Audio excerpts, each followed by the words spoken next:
And just like that, it's just gone midday. A very good afternoon to you. This is the Midday Show, so it's appropriately timed, I guess, if nothing else. I'm Phil Dave, in for Russ Kane with you for the next hour here. And in case you are looking and thinking, hang on a second, what have you done with Russ? Come on, Phil. We know you all want your moment in the spotlight, but where is he? Well, don't panic. Russ is taking a very well-earned week off this week. I say week off, actually. That's not strictly speaking true. He is working, but he's just busy doing Celebrant stuff. So he'll be, a bit preoccupied with that.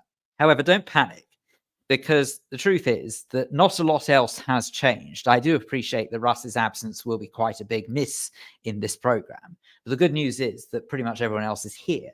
Coming up a little later on, Chantal Rickards OBE is going to be here, and she will be talking us through some of the picks of the telly and of the movies and stuff like that, all for this weekend. So if you're ever in any doubt as to what to get up to over the next couple of days, well, Chantal will have you sorted with that. And if you're actually not feeling to yourself, I don't really think I want to go and see anything on screen, I'd rather go and watch something live, well, we've got that covered as well, because Jonathan Baz will be here in just a minute. So as far as I'm concerned, there's absolutely no excuse. I would absolutely love it, though, if you could stick around as best you can for the next hour and keep us company. The conversation I want to have with you in between our great guests, by the way. I know that Russ doesn't always do this. Russ will sit here and he'll maybe use it as a bit of a monologue. But recently, and I'll probably bring this up again a little later on, actually, anyway, with Chantal. You'll see why in a sec. But I've got to try and explain this. Okay, I know I've got an hour, but I want to try and keep it as quick as possible. I have recently signed up to a well-known video clip site, right? Just for goodness sake, it's basically YouTube. Okay, I'm not advertising them. I think that if anything, that they're the ones who are going to be a bit more worried about us advertising on them. However, on YouTube, right? Signed up to YouTube Premium. And what YouTube Premium does, it removes all the adverts, and it also gives you the option to download stuff that you might want to be able to watch from YouTube. And the reason why I'm telling you this is because I signed up to it after years of resisting, because I thought, well, I don't want to pay for YouTube. YouTube has always been free, so why would I even think of paying for it? But I signed up to the premium just for a month's trial, because obviously if it's free. So I thought, why not? Indeed, I'll give it a try. And I've happened across, whilst on YouTube, when I say a load of television from the early 90s, you've got to believe me, it's endless, relentless amount of television that people have put on YouTube, various different people have put on YouTube from the 1990s. So, for example, do you ever remember there was a series called Children's Hospital? It was on the BBC. Now, ITV took it over eventually, and I don't know if they still run with it occasionally, but the BBC ran it originally. And it was in the very early 90s. I think it was around 91 it started. Absolutely brilliant documentary series based around several of the children's hospitals around the UK. So it covered Alderhay, Birmingham, and also Bristol, amongst others. I think it did do another one, but I can't remember. I don't actually know if it did Great Ormond Street. I can't remember that. But anyway, it did do a lot of the big children's hospitals around the UK. And it was narrated by Andrew Sachs, of course, he who played Manuel in Fawlty Towers. So I was a bit obsessed with that, watched all of those, and now I've started watching, don't judge me, I've started watching reruns of Cilla Black's Surprise, Surprise, because it was just very feel-good, and in a day and age where the truth is we've got so much nonsense going on, I actually liked the idea of just harking back to a time when I'd watched TV and it was real feel-good television, so I started watching a bit of that as well. We'll discuss more of what else I've seen later on, like I said, with Chantal. But it got me thinking, and I know thinking is a dangerous business, but it got me thinking about how often do you look back on the past? Do you reminisce a lot? Are you the kind of person who thinks, oh, if only it was like in those days? Because I find myself doing that more and more now, but I think it's primarily because the world we live in is just so awful that it's kind of looking back on it and thinking, well, maybe it wasn't so bad as we thought it might have been back in the day. So anyway, just wondered, out of interest, how often do you look back? Because I know I do when it comes to sort of looking at people who are no longer with us. I mean, I think that's fairly obvious. We all do that because, those people who may have been a big part of our life once upon a time are no longer with us, and therefore we can't relate to them being in the present, right? But I think in terms of sort of nostalgia in other forms, I suppose we all do it with music. Most people don't sort of just focus on the here and now of music. So why do we focus on the here and now of television? We don't do it with movies. So I guess it's just another way of doing that, isn't it? But do get in touch, drop a message, let me know what you think. I have to say, I can't do the voice, Eve. I'm really sorry, because I know Russ does it. He's got sort of this thing where he's a crazy name, crazy guy. I can't get that low. I could try. Hang on a sec. It hurts my throat, and I've got to talk until 1 o'clock. But Eve Phantom, hi. Thank you very much indeed for tuning in. Much appreciated. Anyway, how often do you look back on the past? That's what I want to know from you. Get in touch, drop messages, do whatever you have to do. Hey, you can even jump on live if you're so inclined, and I'll tell you how to do that. If you message and say, that's what I want to do, you'd be very welcome. And Eve says, thank you for trying to do the voice. I don't even think I really tried, to be honest. Maybe someone who can do a deep voice. We'll see. He's putting him on the spot here. But he's our theatre critic extraordinaire, who he's absolutely here to tell us what we should be looking out for on the boards. Here's Jonathan Baz. Jonathan, a very good afternoon. Phil, good afternoon. Good to be back with you as well. It's been a while. And it's interesting, you talk about looking back on the past, and for me, actually, to some extent, theatre, but more importantly, film. I find, actually, I'm sorry, I'm not going to talk about films a great deal at all, but films, when you realise, because films, big films in particular, have a global footprint more than anything else that's cultural. A big movie can hit the whole world broadly at the same time. And then you realize, gosh, that particular epic movie was 10, 20, 30, 40, 50 years ago. And it's ridiculous. Honestly, some movies, the fact how long ago they were. Do you know, apparently it's over 20 years since the first Harry Potter film came out. How ridiculous is that?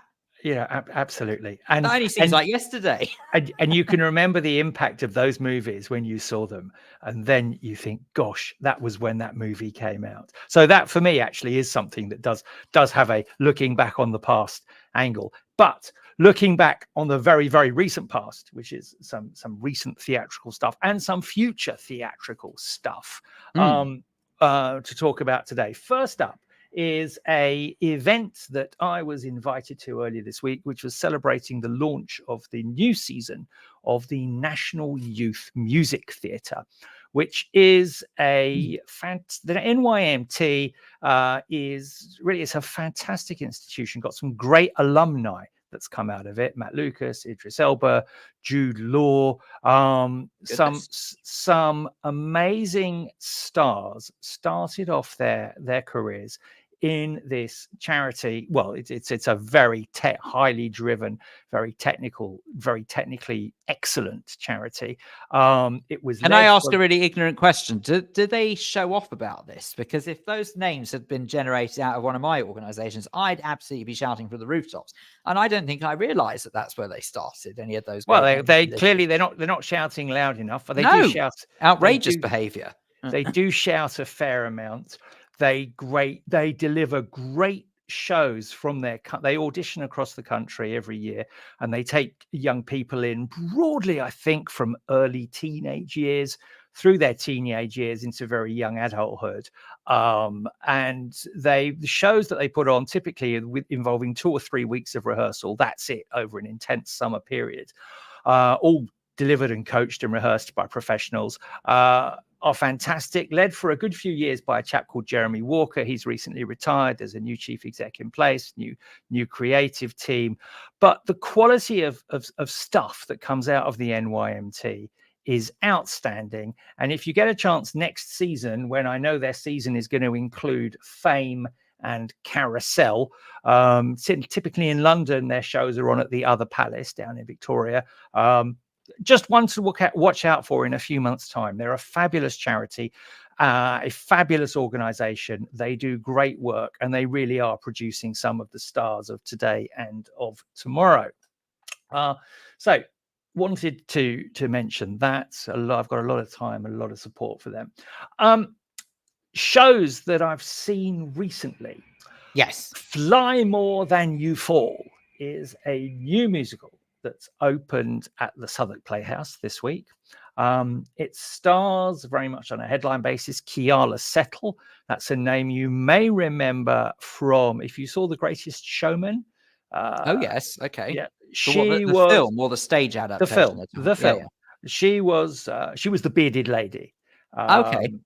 and is quite an accomplished Broadway West End performer. Currently now to be found for the next month or so in Fly More Than You I Fall. recognize. I'm just looking up. Sorry, just for those who are sort of listening, I'm just looking up an image of her. Of course, I remember who she is. Yeah, sorry, I didn't know you sort of said, but seeing it, I think she's one of those people where you see a photo, you'll absolutely know who she is. Yeah. She Fly More Than You Fall is an interesting show. It's not brilliant. It's got some flaws. But to be fair, it's a show I think it needs a bit of work, certainly in the second half. It tackles a tough subject. She plays a mum of a 15-year-old daughter, and she's a mum who's very, very early on in the show, so no spoilers here, is diagnosed with a terminal stage 4 cancer. And the show, certainly in the first half, deals with how her daughter, her husband, and her processes the ghastly word, deal with and react to the fact that she's dying. There's a lot of sadness, there's a lot of anger, there's a real complex soup of emotions that the two writers and I'm just looking to see if I put their names in my review, and I haven't easily. So whilst you're looking for that, do you there are in your opinion as a top-notch theatre critic, do you think sometimes there are just some subjects that period are inappropriate for musical? Because for me, I was thinking musicals theatre as being something quite jolly and bouncy, but then again, you look at something like Blood Brothers, absolute emotional roller coaster of a musical, but yet it is a musical. And I don't know whether or not I can't always sort of comprehend whether or not there are just some things that maybe should be a bit off limit. But what do you think? I disagree. I don't think there are things that should be off limits. My criteria is the story, the underlying book needs to be good. I think it was Hal Prince who famously said the three components of a good musical are the book, and the book. That's it. Right. Okay. So I would have thought the music plays some part in it, but okay. No. If your musical is based on really shaky foundations of a story that's crap, excuse my French, then you're going to have a bored audience. It's Eric Holmes and Nat Zegri who've written this show, both of whom have experienced the loss of a parent at a young age to cancer. So they bring a degree of authenticity to their writing. And as I say, I found the first half in particular very moving, very thoughtful. I've been spared in my life not to have lost someone at a young age.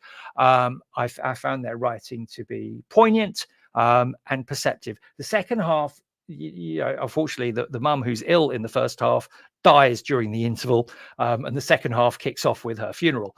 And the way the show goes about dealing with the grief of the family is a little bit clunky and unsophisticated. Moments of poignancy, but also moments of tedium.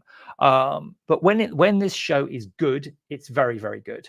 Keala Settle tackles this dying mother really, really well. Her acting, her singing is gorgeous. There is not any mawkish, cloying sentimentality. It's a painful subject, really done well. So in answer to your question, should there be some subjects that are off limits? I would say no, there aren't. I mean, good Lord, you wouldn't have West Side Story possibly on that basis. If you look at the tragedy of Romeo and Juliet, and the amount of death and murder that's wrapped up in that show. So I would say make sure it's written well, based on a good foundation. But you know how what I've always found amusing is that I'm just playing devil's advocate here. I'm not entirely sure myself sort of whether or not I would go and watch something that's based on something so sad. But that is the whole point, is I've never understood why people kick up a fuss and say, well, this shouldn't be allowed, but shouldn't be doing this. Why have you got... You don't have to watch it. No one is holding a pistol against your head and saying, you must go and watch this production. If you don't like it, just don't go and see it. That's the bottom line.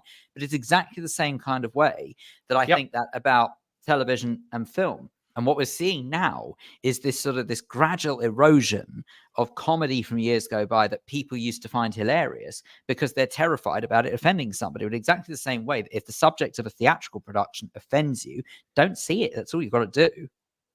And in fact, all of my shows this week that I'm talking about are about grim subjects, because the next up is The Duchess, which is brackets of Malfi. To be fair, they have called the play.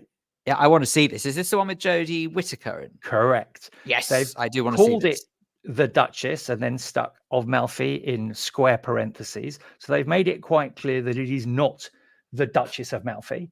Right. So to that extent, Zinnie Harris, the writer, is allowed free range to take the original and do with it what she will, as opposed to the some productions of Shakespeare that one can find these days, notably at Shakespeare's Globe, where they call it Hamlet, and meanwhile they play fast and loose with the dialogue, which is deeply disappointing. Anyway, going back to the Duchess, it's an imaginative swipe on the Duchess of Malfi. Are you familiar with the story of the Duchess of Malfi? You know, I probably happened across it years ago, but I'm not going to pretend that I know. It's pretty grim.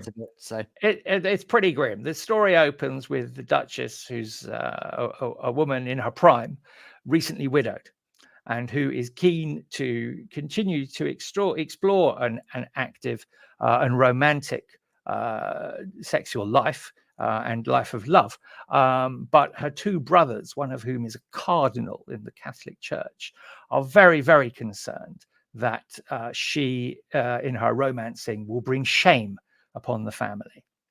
The Duchess does, this is classic literature, so hopefully I'm not going down any spoiling paths here.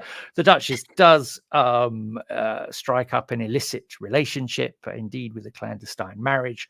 Brothers learn of this, are appalled. She bears children in this new relationship, and one way or another, the wicked, scheming brothers conspire to have her family killed, and ultimately she meets a grisly end as well. So the play touches on a number of rather troubling themes, not least of which is the concept of honor killing. And whilst John Webster back in the 17th century was full of it with regards to how these two brothers were concerned that their sister would not bring shame upon their family, we only have to reflect today upon those communities that are amongst our society here, where honor killings are still prevalent. And to that extent, there is food, because Zinnie Harris, who's written this play, it makes you think about aspects of the world that are around us today. The story is drawn from the 17th century. She's planted it in the 20th century, allegedly in the 1950s, though to be honest, it's modern compared to the Jacobean times in which it was written. The violence is gruesome. I found the acting, for the most part, to be extremely good. Jodie Whittaker really puts in a portrayal of a woman more sinned against than sinning, for want of a better phrase. There's a very modern angle to her suffering, and what you have here is the misogyny that she's subjected to, which again stems in this story from the 17th century, but of course is pretty bloody timeless, unfortunately. I was going to say, I mean, I think that sort of I respect the way that sort of, for those who maybe are not overly versed in John Webster's writings, which, I mean, I'm not going to pretend I'm some great expert. I've obviously heard of the Duchess of Malfi. If you would have said to me, you did before, you said, do you know the storyline? I couldn't remember it, if I'm honest with you, because it was just so long ago that it even happened across. I think it was last I probably come across it was in school. So, and I don't think I've really sort of bothered with it since. So I quite like and appreciate the way that they are obviously trying to bring it to a 21st century audience. What I find amazing is the number of times that we look at things like this and we say, oh, thank God that's not us in this day and age. And of course it's us. It absolutely is. This is the problem. So, and the number of times that, again, this generation above all others, I think, are so pompous to think that we're the generation that's eradicated all the wrong in the world, when the truth is, actually, we never really learn from history. And I think what these kind of productions do is offer us a reminder that we have not learned from it. And that's what I think I appreciate the most about these kind of productions. Yep. And you also seeing in here the hypocrisy, all right, the play historically and always has laid into the Roman Catholic Church quite heavily, which is perhaps one of those priesthoods that it's easy and politically easy to criticize. There are other faiths that it is less easy to criticize. And seeing as it's set in amongst that era of Italy and clearly where the Roman Catholic Church is prevalent, that's the it's the cardinal that gets the flat. And the cardinal, to be fair, who is an abominable man. His own sexual conduct is appalling. He's a hypocrite. He's a profligate womanizer, and the hypocrisy of the priesthood, again, is something that was around then, and my understanding is there's still a fair amount of it that's around today. It's Jodie Whittaker is terrific, and what Zinnie Harris does also is explore the spirits of the various women who meet brutal deaths during the course of the story. Zinnie Harris gives them a bit of an afterlife, and their spirit prevails, and very much the strength of womanhood is portrayed in this production. In that extent, I found it quite positive. I was going to use the word reaffirming, which is a bit of a blurby sort of word, but I found it a very. But you get what you mean. I'm not, you know, that if it is the case, then reaffirmation sometime actually is not a terrible sensation to have when you go to the theatre. I think I found it a very refreshing take on the story. Interestingly, most of my fellow critics have been quite harsh on the show. There are some of Jodie Whittaker's co-performers who, and some of Zinnie Harris's artistic creations, stretch the imagination, stretch our disbelief to quite extreme lengths. But overall, I found it a good 4-star piece of theatre. It's not a must-see, but if you're looking for a good evening of entertainment, I was going to say, sure, yeah, quite, because some of the violence as well does get a bit Tarantino-esque in the way that some of the people meet their grisly ends. And do they go proper full on, like with the if you like the special effects of it, like the stage? Yeah. There are a few. Oh, really? Gracious! There are a few exploding blood capsules when people get shot in the head and stuff like that. So yes, and it's in that respect. What you're saying is, don't eat dinner before you go. Oh, alternatively, if that's what you like in a show or a story, you get your money's worth. That's for sure. It's a violent story, and they make no bones about its violence. But as I say, it's a show. I found it a very refreshing take on the Duchess of Malfi, and Jodie Whittaker, outstanding performance, and well worth seeing. My final theatrical reference is not to a show that I've seen, largely because it hasn't opened yet. And it's a small fringe production that's going to be playing for 5 days at the OSO Arts Centre in Barnes, which is a production of a play called The Revlon Girl, which is a play that most people haven't even heard of. One would assume you couldn't make it up. Oh, boom, boom. No lip from you. You're welcome. You can use that in your review if you want. I don't mind. You can have that line. No, I'm not even sure that I'm going to be able to get to review this one. It's only on for a short time. However, The Revlon Girl, I first came across this play at the Park Theatre a few years ago in a different production, different director, different cast. The Revlon Girl is set in Aberfan, and it is set 8 months after the Aberfan disaster, which, of course, Aberfan happened, I think, 60 years ago. 1966, Aberfan happened, just looking at my notes. And this week marks its anniversary. And it was, of course, a horrific disaster in a Welsh mining village when 150,000 tons of coal pit waste slid down a mountain in damp, muddy slurry and completely engulfed a school, and 144 people died when this school was enveloped in a mountainous pile of moving slag, and 116 of those people who died were children. So it was a horrendous disaster that hit the village of Aberfan, and The Revlon Girl explores how a group of mums, bereaved mothers, get themselves together to form a group. And the Revlon Girl is coming from the cosmetics company Revlon to give them a makeup demonstration for an evening. And over the course of this play, where we meet the mothers and we meet the Revlon girl. It's an all-female cast. And it is a show that touches on the most horrific of real life nightmares that one can imagine. And through its narrative, really offers up a fabulously constructed in its script moments of laughter and of tears as these women talk their way through their journey, talk their way through their makeup and trying it on. As a bloke, I probably don't do the story enough justice in how I'm describing it. But what I would just say is that it is a gorgeously written take on the most tragic of times. And this is a play that deals with real history, deals with real humanity, and does so with a mixture, as I say, of humor, compassion, pathos, and tears.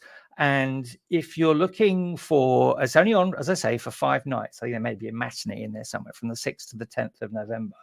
But it's really is beautiful new writing, immaculately researched. When I saw it a few years ago, it was immaculately performed as well. I hope that will be the case this time. I can offer no guarantees for the quality of the show that will be on offer whatsoever. But I think, as I wrote many years ago, to be human is a complex thing. To be a woman, complex in its own way. To be a mother, and a bereaved one at that, goes beyond my comprehension. And the Revlon girl, as I wrote, is founded upon a deep understanding of these intricacies, transposed against a real life disaster of epic proportion. And in its exploration of both, it is an astonishing piece of work. So I really can't recommend it highly enough. But I need to ask you something, okay? Because again, I'm trying to tap into your expertise here. And there's something that always has sort of confused me when it comes to plays that have short runs, because inevitably they've rehearsed a bit longer than 5 days to get this ready, but then to only run for 5 days. I know there are a whole range of different reasons as to why that could be the case. It could be the actors' availability. It could be maybe to do with actually the budget for the production. It could be to do with the actual theatre itself, how long they actually potentially can have that run for. But I often wonder whether or not it actually looks bad on a production, as if to say the production hasn't got any faith that there's any longevity to it. Do you see what I mean? Yeah, I get that. Sometimes that may be the case. I think if something is a full-blown West End production, you may, for example, and increasingly, Phil, you may be aware that on the West End, you'll get a 2-night concert production of a mega musical. So they'll take over Theatre Royal Drury Lane. I think most recently Pippin, that was on last year at Drury Lane, on for 2 nights only, where you have an immaculate West End cast. And you get the chance to hear songs and follow the story if you're familiar with the show, or even if you've never seen the show in London before, you get a chance to see it. But there is no multi-million-pound scenery or budget for the production of the show. It's simply actors going through it. So that's one angle of that, where the budget is just for a 2-night run, where they will have rehearsed it probably for a good 2 weeks or so before that 2-night concert performance. Here, it certainly isn't West End by any means. It's in Barnes, in a small local theatre. So I'm not privy as to why it's only on for such a short run, or how the OSO Arts Centre schedule their programming. No, sure. Sorry, and I didn't necessarily mean for this production. I just meant just in general. I just always find it fascinating to sort of know all the work that goes into a production, and then the decision is that it will have 5 nights.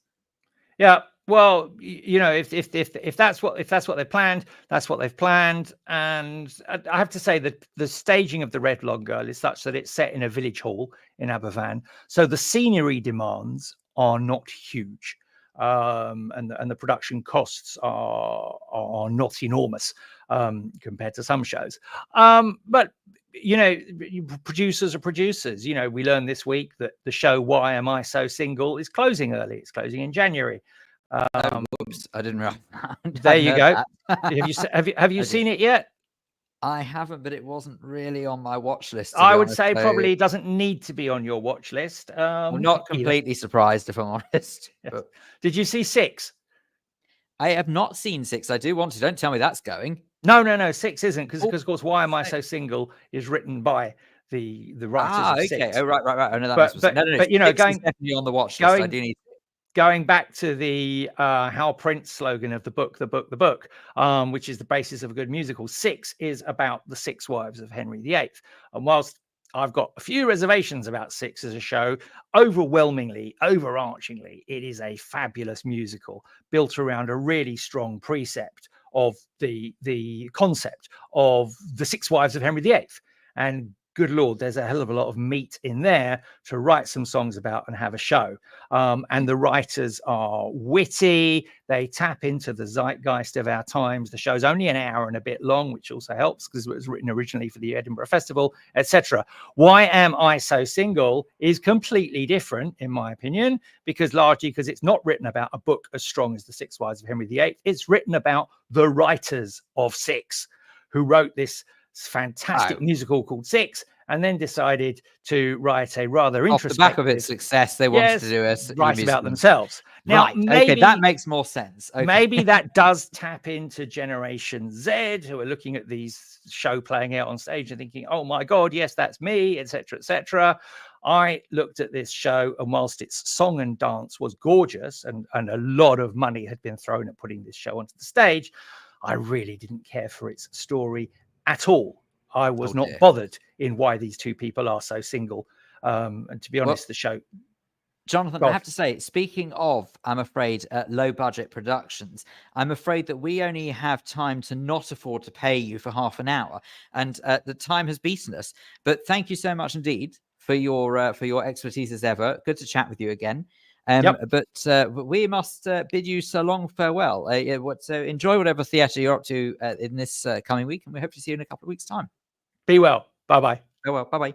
There we go. Thank you. Jonathan Baz there, theatre critic extraordinaire, telling us about just some of the productions one can go and see. Well, from one expert to another, straight away, the one who makes the glamour of this show all worthwhile, and the one who basically brightens our day every single time she so much as says hello. Yes, it's Chantal Rickards. Oh, don't you start. It's bad enough Russ picking me up each week. Well, I had to, because I thought, well, if in his absence, it's down to me to try and schmooze. I'm not very good at schmoozing because it's not something I do by default. So I had to really sort of dig deep to find that, Chantal. But anyway, how are you? Digging. I'm absolutely fine. How are you? How's your week been? Yeah, the week has gone surprisingly quickly, actually. I can't believe that it's a week and a half ago since we went to that screening. Indeed. That's just flown by. That is ridiculous how quickly that's gone by. But any odd way, all the same. No. Still a great pleasure to have your company. So thank you very much indeed for that. Oh, well, lovely to be here. Had not tuned in last week's program, Chantal and I last Tuesday went to the screening of The Apprentice, which is the movie about the life of Donald Trump. So anyway, there you go. So I was merely saying I can't believe how quickly time goes. But anyway, Chantal, it's very nice to see you as ever. And let's have a look and see. Oh, Graham Packer's jumped in straight away. Chantal has progressed from her kitchen back into her office. I got my office back. It's so exciting. I haven't even dusted in here yet. It's rather mucky. Having had so were you booted out of your office, were you, for a short time? No, well, my eldest son sort of snuck home during lockdown, and actually it's taken him 4 years to sort of realize that actually, you know, I was going to say, does he know lockdown's over? And he does just about know just about. Okay. Oh, very good. So he's finally left home, so I've been running around just enjoying the space, actually, and getting my office back, which is above the kitchen. So I shall go down to the kitchen for lunch later. But in the meantime, I'm back at my desk, which is jolly nice. Spread everything out again. And it is jolly nice to have you here and back in your office. So with that in mind, what's happened? Yes. Actually, Chantal, but before you dig deep into yours, I don't know whether or not you heard the start of this show, but I made the slight confession that I've just sort of signed up to a month's trial of YouTube Premium. So, I didn't know you could do that. Yeah, so it is something they push for quite a lot because it's a way, apart from the advertising, that YouTube can make money. And I'm actually really very pleasantly surprised that YouTube, thankfully, has never gone down the model of saying, well, now we've got these millions of users worldwide. We're now going to by default start charging. So instead, what they've kind of done is they've given this sort of this upgrade package, if you like, where they're sort of, you can kind of see the direction of travel. They're sort of bullying people more and more into it on a couple of fronts. The first one being is that they keep advertising it every time you log into YouTube. It will say, oh, did you know with YouTube Premium for just $14.99 a month or whatever ridiculous amount it is, you can do this, that, and the other. And that's fine. But one of the things they say is that you can skip all the adverts. And I'm now starting to see on YouTube an absolute increase in adverts, which is sort of why I think I've now gone down this route of, well, now maybe is the time to trial YouTube Premium. So I'm sort of falling for it, really. But if you put all of that to one side, the reason why I brought that up is because I've been watching a couple of series on YouTube that someone has basically uploaded from absolutely years ago, decades ago even. Wow. And the first one being is, did you ever recall because I know you were very much involved with the BBC daytime show City Hospital. I was. And do you remember? Gosh, 2000, I think, something like that, which is a long time ago. So do you remember a sort of a precursor to it that wasn't a daytime version? It was a weekly version on BBC One called Children's Hospital. I do. I have a feeling Children's Hospital came after City Hospital, but I could be wrong about that. Children's Hospital started, I think, around 1991. Oh, in that case, I'm wrong, because I think City Hospital started mid-90s. Yeah, so Children's Hospital started around the early 90s. The only reason I know this is because, honestly, I'm not that much of a geek. The reason why I know this is because that someone's put the series from 1991, series one, on YouTube. So they've put the whole series there. And it was narrated by the late, great Andrew Sachs. And it was just, in spite of it being, on the whole, terribly sad, because, of course, you're just seeing a load of children who've got these ghastly ailments. And, of course, we're talking about modern medicine, inverted commas, from the 1990s, which is nowhere near as advanced as it was today. So inevitably, there was a lot of pain and suffering going on. But actually, it was incredible the way the BBC did it, because they did make it ultimately a very feel-good program, which sounds ridiculous when you know the content of it. But it wasn't presenter-led, was it? No. It was narrator led by Andrew Sachs. He did I think he did one Christmas special where he did present it in person, but all the time it was narration only. And it was just a very, very good series. And I just sort of thought, if anyone does remember it, it is found quite a lot of it on YouTube, and I can highly recommend it. That's all. So. Extraordinary. I wish that the old episodes of City Hospital were there, because I mean it was sort of the most emotionally satisfying program I think I ever worked on, because they were real human stories every week or every day. We went out live every day, and if somebody dropped, was not well in bed too, then we had to go and find somebody else in a different ward. And I mean, it was you didn't say if someone dropped dead. I didn't say that. I was about to, but I didn't say it.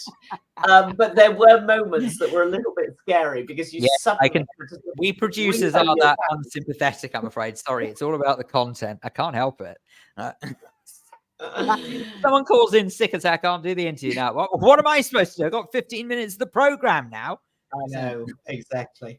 Live television is extremely scary, but very good fun. But they were real stories, and the medics were lovely. The hospital was always welcoming to all of us, and there were sort of 80 of us running around the hospital. Oh wow! Oh goodness me! Which must have been very different to the likes of, say, 24 Hours in A&E, where they're all planted cameras, so they don't necessarily get in. No offense, they don't necessarily get in the way, if you like. They don't.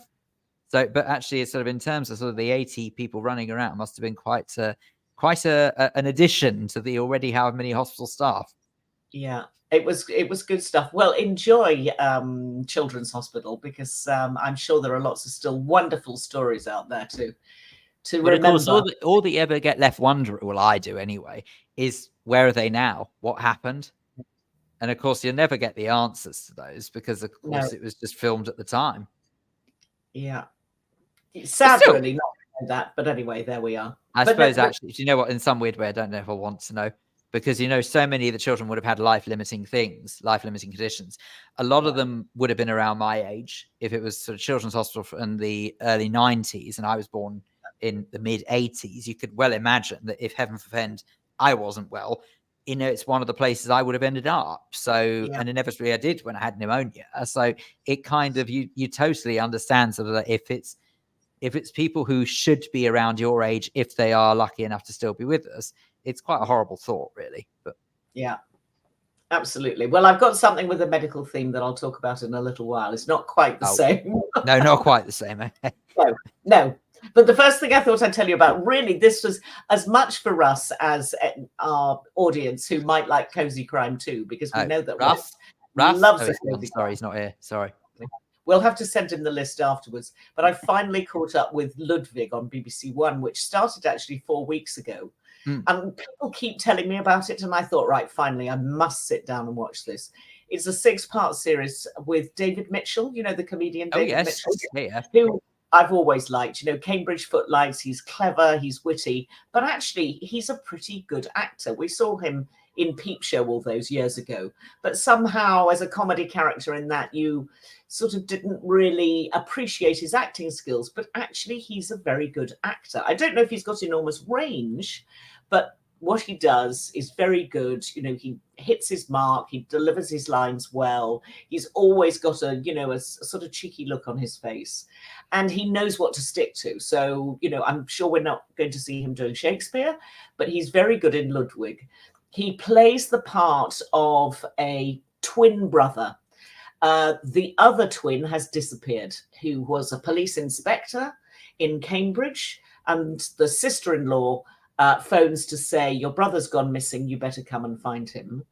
Ludwig is a character who doesn't like to leave his bedroom. He's slightly spectrumish. He's a bit sort of OCD. He likes puzzles. He likes doing crosswords. He likes solving problems, but he doesn't really like opening the front door and joining the real world. Anyway, he gets dragged off to Cambridge to go and find out where indeed his twin brother has gone to. And the sister-in-law comes up with this terrific wheeze that maybe he should go into work, pretend to be his brother at the police station in Cambridge in a bid to solve the missing person, effectively. Goodness. So this premise is quite good and it's quite clever. Needless to say, while he's there, he gets dragged into the murder of the week, or the, you know, the problem of the week. Is that a feature on the show, is it? Exactly. So there's always something, you know, a problem that needs solving, a crime that needs solving. And he does it through these wonderful problem-solving skills that he's got, that he's never used for anything other than crosswords and Wordle and stuff like that. So it sounds a little bit like the premise. Bear with me, because it's not going to sound quite right. And not premise. Premise is not the right word, but the structure, if you like, of Death in Paradise. By that, I mean there's a continuous story for the main characters, but there's ultimately a murder that they need to break away and focus on at the same time. Is it that kind of business, is it? It's exactly like that, except that the overarching story is a crime story too. Well, we think it's a crime story because the twin brother has gone missing. So yes, that's exactly what it is. So you get the satisfaction of one thing being tied up in every program, which an audience loves, because you get that sense of satisfaction of knowing what has happened in that particular little story. But there's enough of the overarching story to make you want to come back for episode 2, 3, 4, 5, and 6. It's only a 6-parter. I'm sure it'll come back. I think it's quite cleverly done. But what they'll do about the twin brother and whether he comes back or doesn't come back, I've no idea. But I don't think the BBC Have you seen all 6 episodes yet? No, I haven't. I've seen the first 2 episodes. But it's good. It's definitely enjoyable. It's very cheerful. The comedy comes out of the fact that he's a fish out of water and is a little bit weird, and he's got to try and learn how to live his brother's life. But it's good. It's worth watching. It's very well written. So I think it's lovely. And the actress who plays the wife is Anna Maxwell Martin, who I absolutely adore. I think she's a tremendous actress. And they're really a very good pairing on screen. It really works. So anyway, try it out. But I'm going to definitely drop Russ a note after the show and say, you need to watch this, because I think it's right up his street. It's the sort of thing that he should watch before he goes to bed to put him in a good mood so that he can sleep properly. A chance to be a fine thing. Oops, did I just say that out loud? Right. He's always telling us he never sleeps properly, and I'm sure that's because he's watching horror movies before he goes to sleep. I need to tell him then. In that case, he just needs to watch reruns of shows I've done on another station. That will send him right off to sleep, I'm sure. So yeah, so there you go. So that's Ludwig on the BBC. Super. That's Ludwig. Right. What else have you happened across? Well, without delving too far into your private life, Phil, because we all have a private life, and yours is as private as everybody else's. Well, I was sort of going to ask you about, have you ever gone out with somebody who is not of the same faith, and has that ever caused family problems? And you don't have to interesting. Okay. No, I can answer that actually. Right. So, all right. So here's the honest answer to that. Yeah. Is that there is there's someone who's a very good friend of mine in my life. And at one stage, she is of Catholic faith herself. We met actually on a drama course, I think it was, or something like that. And the reason why I can speak openly about this is because I know she doesn't use social media. And there was at one stage, there was a time where I thought, is there something more than just friendship going on here? But actually, I've got to be honest, as years have gone on, I think that we both know the answer to that is no. But it definitely did cross my mind. I don't know if it ever crossed her mind. But other than that, I'd say probably not. I don't know, but it's only because it's just so inherent, you know. It's not even something you discuss. The idea of, however terrible it sounds, but the idea of marrying out or leaving the fold, if you like, is just, it's not even really, I mean, more so it is now, but back in the day, it was never really given as an option. It was just expected. That's what you do. You marry in. But no, I mean, I think my parents are quite good about these things, and they probably wouldn't care too much. But good. Well, in that case, I think as a family, you should all sit down and watch a brand new comedy on Netflix, which I think is absolutely terrific. And it's called Nobody Wants This, which gives you an idea of my parents have seen this. Oh, they have seen it. They have watched Nobody Wants This. Yeah, I haven't seen it, but they have seen it. So. Right. Well, I suppose we better tell everybody that we've had a hot priest in recent years on television, which was fantastic. This time we've got a hot rabbi and a very pretty, lovely. Said no one ever, but anyways.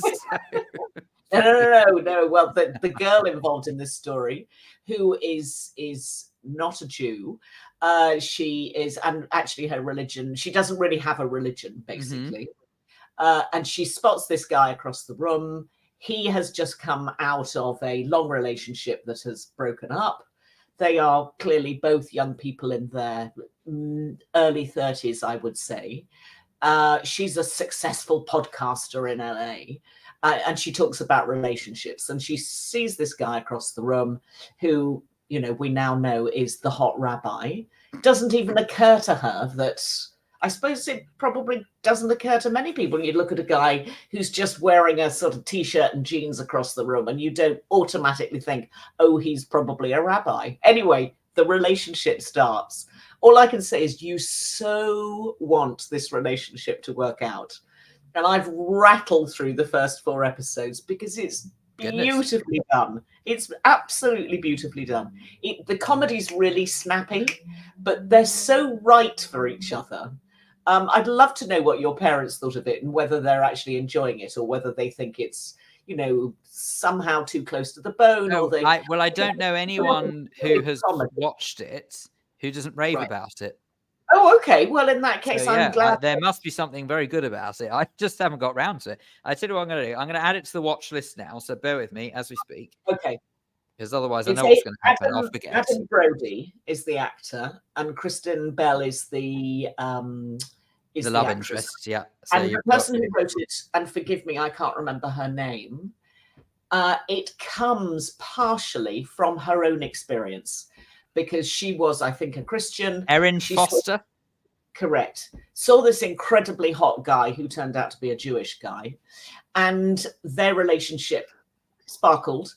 And in fact, she then later converted to Judaism so that they could get married. Gracious. So I love the punishment, some might say. Yeah, well, maybe. Yeah. But I love the fact that it's come out of a real love story in a way.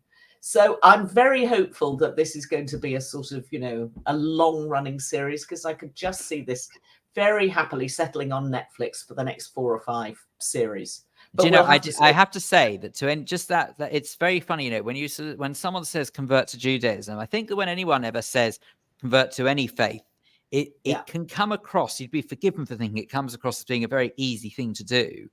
But actually, with Judaism, I'd say that it probably is the toughest process to complete, because Judaism has always been, however terrible this sounds, the mindset of Judaism has always been, it's not about numbers, it's about dedication to God. It's about what they call halakha, which is like the law of Judaism, if you like. Yeah. And sort of how much one sticks to it.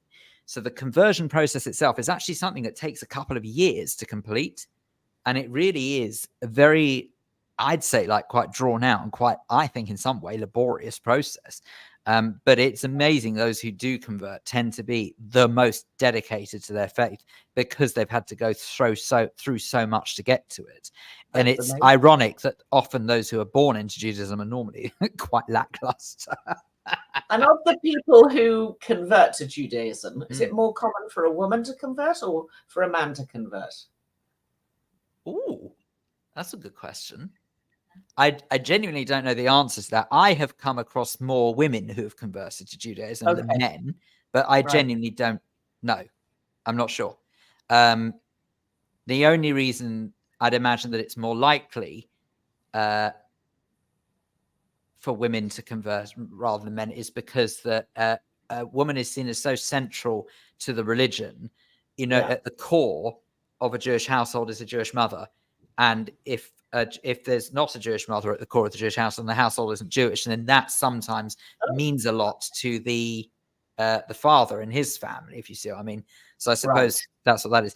It's kind of, in some weird way, it's like sort of the contrast of Islam, where in Islam it's the man who's the core of the household, and if the father is not Muslim, then the household's not Muslim. It's that kind of premise. So, but it's, I don't really know. I can't say I've really understood it, because it was born out of a day and age where if you're told you're not Jewish if your mother's not Jewish, because there's no way of guaranteeing that your mother was, if you see what I mean. So whereas if you know, whereas I've thought in this day and age of DNA testing, where it's beyond any doubt as to who someone's genetic makeup is, I've always found it quite slightly bizarre that we don't class more people as Jewish who identify as such. But it's a very strange and a very how can I put it, very traditional religion that is actually wed to those traditions with very little let up involved. That's interesting.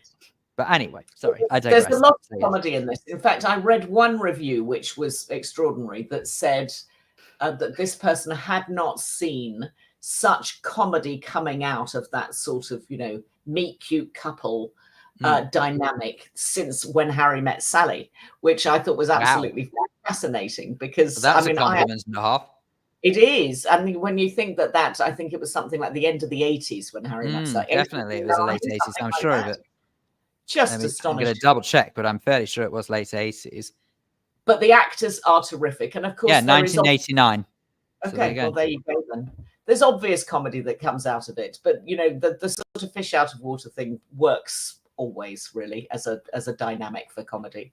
So see what you think. I'd love to know. I'm going to ask you next week if you're on next week, and tell me. It's on the watch list. Don't worry. And actually, well, thinking about Billy Crystal, who you sort of feel as though Billy Crystal was around doing everything for years, and we haven't seen him very much on telly recently. But he's just popped up in something, again, that Russ would like, because, I don't normally watch sort of horror or psychological, slightly scary dramas, especially late at night, because then it means I definitely don't sleep. But actually, Apple I was TV, to say, I don't mind watching it during the day. It's amazing. Since living on my own, this is going to sound very childish. Since living on my own, I don't watch anywhere near as much horror as I used to. Isn't that pathetic? No, well, I'm the same. I certainly won't watch it at night, because I find it too disturbing. So, exactly the same. But if you want to watch this, watch it during the day, because there are some bits where it gets a little bit too dark for me. But So, you said this is on Apple TV, is this? Yeah, it's called Before, which is a very difficult name to remember because it's a word that doesn't really, it's not a very sticky title. I don't think I'd been making the drama, I would have called it, something else. Anyway, it's called Before. It's a 10-part series. What's slightly strange about it is they're half-hour programs, but it's one continuous story about a guy who was a psychologist who has just lost his wife to suicide, and a young boy, I don't know if you remember Sixth Sense, a young boy comes into his home one night, or he finds him knocking on the door outside and doesn't know where this young boy has come from. And then the same thing happens again the following day. And the boy won't speak to him, but he eventually sees this boy on the street and follows him back to his foster mother's home. So this is a child who's in distress. And because... It does sound very Sixth Sense, doesn't it? It is very Sixth Sense. Because Billy Crystal is the psychologist, he's like the Bruce Willis character. Very similar. So he ends up giving therapy to this young boy. And then it gets the mystery deepens and it gets slightly darker and slightly supernatural. But watching Billy, I could watch Billy Crystal all day. He's a really good actor. His timing is wonderful. He's very good on screen with this cute kid. And I think it's going to do well. It's been very well reviewed so far. I've only seen the first 2 episodes, so and I've enjoyed those, even though it's a bit edgy for me. But I'm definitely going to persevere with it, and I think it'll be good. It's the sort of thing that you just feel, we haven't seen Billy Crystal for a long time. It's the sort of thing that Hollywood's going to like because they love their favourites coming back on screen after a while. He's now 76, I think, or something, 75, 76. Good Lord. Yeah, it's amazing how you get an image of someone and they're just one age. They never age, but goodness me. Exactly. So, he definitely doesn't look his age, and he's got lots of vigor and plays this really well. Yeah, so that's on Apple. Yeah. Anyway, so check that one out and see if you like that. And that's called Before. It's called Before. But I bet you if I ask you in half an hour what was the name of that program, you won't remember. Yeah. What was the name of the program we mentioned before? Yeah, exactly. Very good. You're welcome. On that note, have we got any quick fire suggestions? Quick fire, something to stretch the brain. If you're got to find it first, but okay. Well, exactly. There's a good documentary about Donald Trump and the conspiracy theory around whether the Georgia, the state in the United States, whether the election was rigged, the Georgia election. And which there have been lots of court cases around, and this follows the lawyers. And actually, it's a very good inside story with the cameras very closely attached to the lawyers all the way through the court case. So that's pretty good if you want something that's a little bit heavier and a little bit scary. Just all that goes through my mind is that, oh crumbs, it's going to stoke up all of that again. Well, we're in the middle of it. It's already stoked up. The next 2 weeks are going to be horrendous, and then hopefully I will find some sort of, equilibrium on the other side, whatever it may be. Or it gets even worse. In the same way it did a few years back in the January. But anyway, so yeah. It is amazing how the end is sort of in sight, but it's sort of not. I've never really fully understood the way that the American election period works because, of course, it just goes on for years. It's ridiculous. Crazy. And then when it finally gets to the actual point of the election, you then have to wait another 2 months before the elected president comes into office. Yeah, it doesn't really make any sense having a separate presidential election and then an election for the people who govern at a more local level, like an MP. To have the two separated out never makes any sense to me at all, really. But anyway, and not to mention, of course, it inevitably causes ruptions within the country because they're never really seeing eye to eye anyway. Yeah. So extraordinary stuff. Well, anyway, there you go. So if you're not quite sick of the American elections yet, then that is definitely one to watch. Where's that available? Channel 4, it's a 90-minute documentary, came out about 3 or 4 days ago, but it's good. If only because you see the other side of the story of the people who are the vote counters, who were then called out by Donald Trump, and their lives were completely ruined because of it. So it's quite a human story, really, but interesting nonetheless. Marvelous stuff. Chantal, thank you so much as ever. Not at Appreciate you all. keeping me company and navigating the good ship Midday. Russ will be back with you and with Neil Long on Monday. But that is it for today. So whatever you're up to this weekend, have a good one, and back Monday midday. Bye.